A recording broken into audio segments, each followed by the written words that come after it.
அஸ்ஸலாமு அலைக்கும். சுங்கு நெறைய விதமா இருக்கு. இன்னைக்கு நான் ஈஸியான ஒரு சுங்கு காட்டப் போறேன். 3 இன்ச்சு இல்லனா துணி எடுத்திருக்கேன்.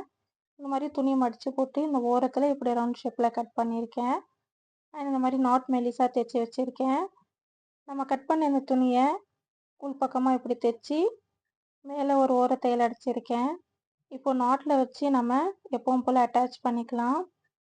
நாட் வந்து உள் பக்கமா வர மாதிரி இப்படி வச்சு நம்ம சைடுல ஒரு 1/2 இன்ச்ல தேச்சுக்கலாம்.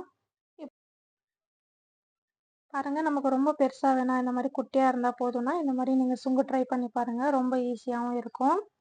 நம்ம வந்து நெறைய நமக்கு எவ்வளோ வேணுமோ, ஒரு நாட்ல நம்ம 4ஓ, 5ஓ எவ்வளோ வேணா நம்ம தச்சுக்கலாம். டாப்போட பேக் சைடுல ஒரு 2 1/2 இன்ச்ல நான் மார்க் பண்ணி, சுங்கு இது அட்டாச் பண்ணியிருக்கேன். ஐ ஹோப் உங்களுக்கு இந்த வீடியோ புடிச்சிருக்கும்னு நெனைக்கிறேன். மறக்காம ஒரு லைக் பண்ணிக்கோங்க. தேங்க்ஸ் ஃபார் வாட்சிங்.